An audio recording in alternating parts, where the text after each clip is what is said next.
உங்கள் favourite TV ஷோக்களை இனி miss பண்ண தேவையில்லை. ZEE5 இல் முற்றிலும் இலவசமாக காணுங்கள், இங்கேயும் எப்பொழுதும்.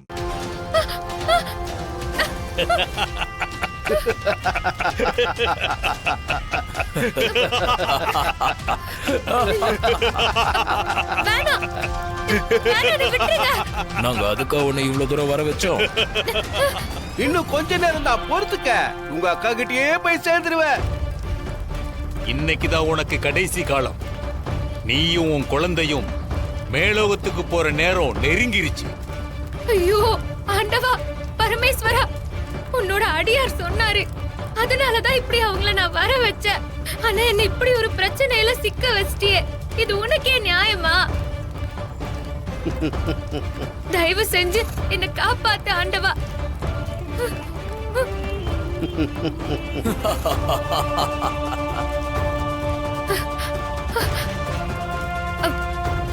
நீ பயப்படாத பாப்பா, நீ பயப்படாத. ராணி, உன்னை சுத்தி வெப்பம் அதிகமா இருக்கு. இவ்வளவு வெப்பமா இருக்கிற இடத்துல நீ நிக்க கூடாது. இங்க இருந்து தள்ளி போ, தள்ளி போ. நீ நிக்கிற இடம் ரொம்ப ஆபத்தானது. இங்க இருந்து தள்ளி போ.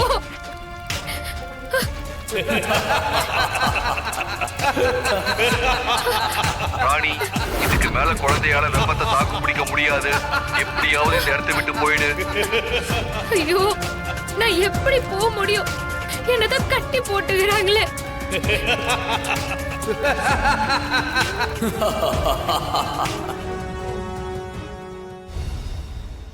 சாப்பிடுப்பா. இல்ல தாத்தா, ராணி சாப்பிடும்போது நான் அவ கூட சேர்ந்து சாப்பிடுறேன். ராணி சாப்பிட வரலன்னா நீயே சாப்பிட மாட்டா தானே? ஐயோ பாட்டி, அப்படிலாம் ஒண்ணும் இல்ல. ஆனா அண்ணே இப்படி ரொமான்டிக்கா இருக்கிறத பாக்க ரொம்ப சந்தோஷமா இருக்கு பாட்டி. வாய் மூடு. அண்ணே, நீ ஏன் சித்தார்த் இதுக்கு வைக்கப்படுற? ஏன் பொண்டாட்டி நான் செய்வேன்னு அவகிட்ட சொல்ல வேண்டியதானே? அக்கா, நீங்க சாப்பிடுறீங்களா? இல்ல, ராணி வந்துட்டோம். ராணி கூட என்னாண்ட பசியே இல்லன்னு சொல்லிட்டு போனான். ஆனா அவளை விட்டுட்டு சாப்பிட மனசே வரல. அவ வரட்டும், சேர்ந்து சாப்பிட. சென்டிமெண்ட்ல ஆளாளுக்கு அசத்துறீங்களே. அக்கா, என்னக்கா இவங்களுக்கெல்லாம் என்ன பைத்தியம் முடிச்சிடுச்சா? வீட்டுல இருக்கிறது ராணியே இல்லைன்னு கூட தெரியாம அவ வரட்டும் சாப்பிட வைக்கிறேன் அது இதுன்னு பேசிக்கிட்டு இருக்காங்க. மாமா, உலகத்திலேயே யாருக்கும் கிடைக்காத ஒரு வாய்ப்பு இந்த இனிப்பு இல்லம் குடும்பத்துக்கு கிடைச்சிருக்கு. என்ன என்ன வாய்ப்புடா? அதான் பேய்க்கு விருந்து வைக்கிற வாய்ப்பு. இதெல்லாம் யாருக்கு அமையும்? டேய், வாயை மூடிட்டு கொஞ்ச நேரம் பேசாம இரு. சரிம்மா. அக்கா, இப்ப வரைக்கும் வீட்டுக்குள்ள ஒண்ணுமே நடக்கல. அந்த ராணி வேற வெளியே எங்கேயோ இருக்கா. அவ திடீர்னு வந்து தொலைச்சிட்டா பெரிய ஒம்பாயிடுமே. தம்பி, நாமளே இதெல்லாம் யோசிக்கும் போது இந்த சார்ஜனியா இதெல்லாம் யோசிக்காமலையா இருப்பா? எனக்கு என்னவோ அவ மேல நம்பிக்கை இருக்கு. கூடிய சீக்கிரம் ஏதாவது ஒரு கோளாறு நடக்கும், பாப்போம். ஆனா என்ன நடக்கும் எப்ப நடக்கும்னு தான் ஒண்ணுமே தெரியல. அதுக்காக தான் வெயிட் பண்ணிட்டு இருக்கேன். நாங்களும் அதுக்கு தான் காத்துட்டு இருக்கோம். அப்புறம் தாத்தா, ஒரு முக்கியமான விஷயம் தாத்தா. சொல்லுப்பா. இப்ப ராணிக்கு சீமந்தம் பண்ணா நல்லா இருக்குன்னு தோணுது.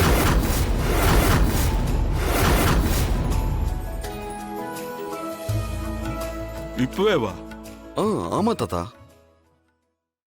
இல்ல 7 மாசம் இல்ல 9ஆம் மாசம் தான் வழக்கமா பண்ணுவாங்க. இடப்பட்ட மாசத்துல பண்றது வழக்கம் இல்ல.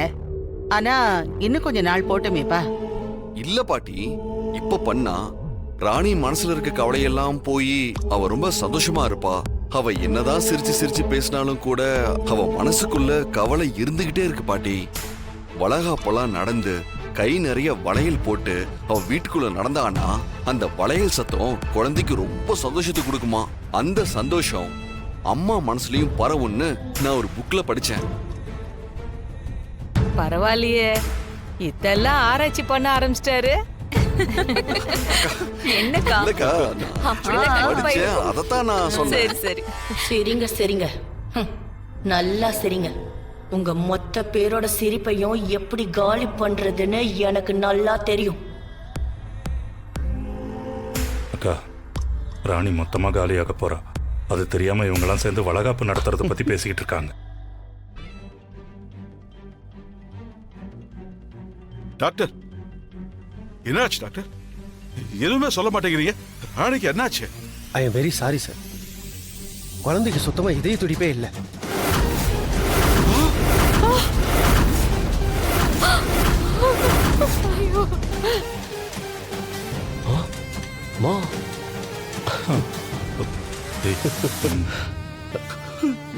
என்ன மேடம்? என்ன டாக்டர் மேடம், இப்படி ஒரு குண்டு தூக்கி கர்ப்பமா போடுறீங்க? இருக்கும்போது ஜாக்கிரதையா இருக்க வேண்டாமா? அவங்க எதுக்கு துணி காய போட போனாங்க?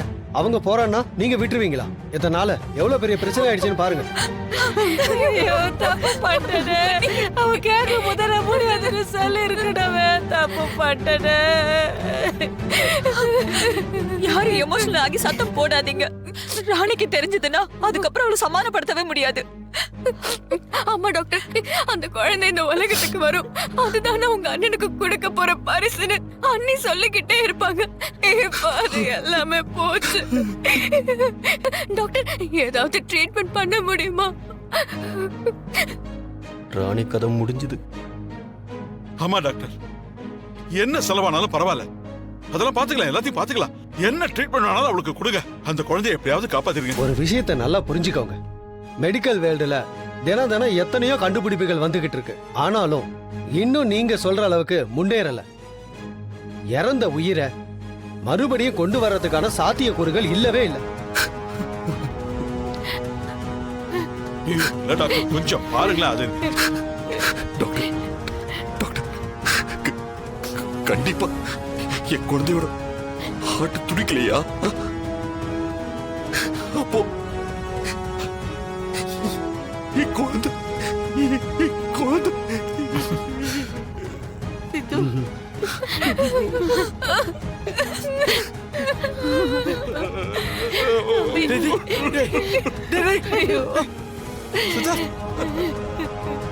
இவங்க கண் விழிக்கிறது ரொம்ப ரொம்ப முக்கியம். அவங்க கண் விழிச்சா நான் இங்க இருந்தேன்னா என்னை கேள்வி கேட்டுக்கிட்டே இருப்பாங்க. நான் உடனே கிளம்பிடுறேன். நீங்க தான் பொறுமையா சொல்லி அவங்கள மனசளவுல தயார்படுத்தி அடுத்த கட்ட சிகிச்சைக்கு கூட்டிட்டு வரணும். உடனடியாக ஆபரேட் பண்ணி அந்த குழந்தைய வெளியே எடுக்கலன்னா அவங்க உயிருக்கே ஆபத்து வந்துடும். ஐயோ, இப்படி ஆயிப்போச்சு. இன்னும் 2 மாசம் போகட்டும்னு நான் தான் சொன்னேன்.